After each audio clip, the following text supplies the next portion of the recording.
Namaste.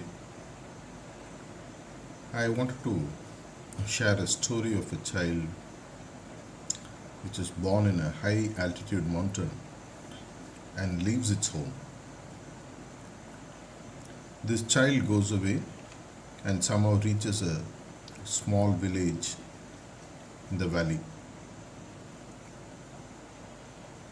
It keeps looking up at the mountain top where its father is there. It knows it has come down and needs to go back.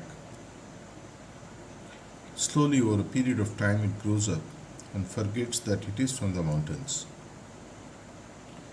Over a period of time, it now gets several relatives, all who have descended from the mountain to the valley in one way or another. Like this, now imagine there are several valleys and several such people who have come down from the mountain. The life in the valley is interesting with several twists and turns. As the child keeps growing, there are several messengers who keep coming from several parts of the mountain to remind the child that its original home is in the mountains. The messengers convey the message from the father of the mountain and how the place is one of love and why the children should go back to their home in the mountain and not be in the valley. The frequency of messengers keeps coming down with time as the children are so entrenched with their lives in the valley. The children grow up, die, get reborn, and the cycle goes on.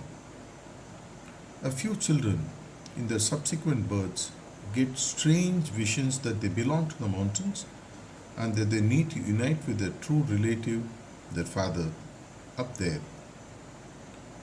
Yet, they don't know how to get back there.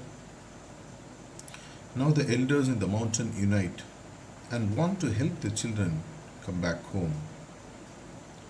They send another evolved messenger who has never come to the valleys before to awaken the spirit of the children and to help them with the journey back home.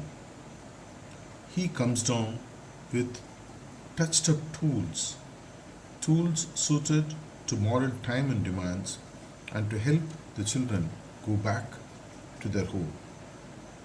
He is called as Sri Ramchandra of Fatehgarh, or famously known as Lalaji Maharaj. He finds one person to take up his work, also called Sri Ramchandra from Shahjahanpur, or known as Babaji Maharaj. Between them, they slowly kindle the spirit in their children in the valley, who have now grown in numbers and, of course, in their desires as well. Still, not giving up on hope, they find a few children who are really ready to look up the mountains and go back to the original home. The children find that the journey back home can be time consuming, arduous, and fraught with danger. The tools by the messengers are slowly shared with the children. The children are taught to focus the power of the thoughts on the mountain or the Father who resides in the mountain. This process they called as meditation, to think about something continuously and develop a feeling for the Father in the mountain. The more the children meditated about their original home, the clearer the way started becoming. Occasionally, they would get a peep into the mountains, the top, and get a true feeling of who the Father is whenever they meditated. To push the children back in the journey towards the home, the messengers used their own yogic energy, also called as pranahuti or transmission. The transmission allowed the children to go back to the home without letting up the momentum and making the journey more pleasantful and joyful. Strangely, the children realized that they could be at the valley and still go towards the mountain. They learned this process of becoming living dead. When they started going back, this journey of going back being more internal and spiritual than physical, the children realized that the return path had become clogged with undesirable growth, blocking their vision of the mountain and making the journey that much more tougher. Since the path hadn't been taken for a long time, bushes and weeds and all kind of growth had grown in abundance, blocking the path as well as the journey up back home. The children again looked up to their messengers for help. The messengers gave them a tool to cut the bushes and weeds in the path, and the messengers called this as the process of cleaning. The children slowly were able to cut their way back, and the messengers also were participating in the process of cleaning and helping the children on the way. Still, the children found that the path wasn't still easy.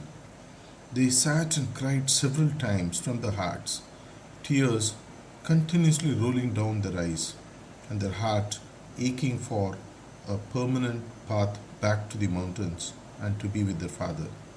They kept asking the messengers for help. This made the messengers very happy. They told the children that you all have now learned the power of praying. Now the process and the progress back home becomes faster.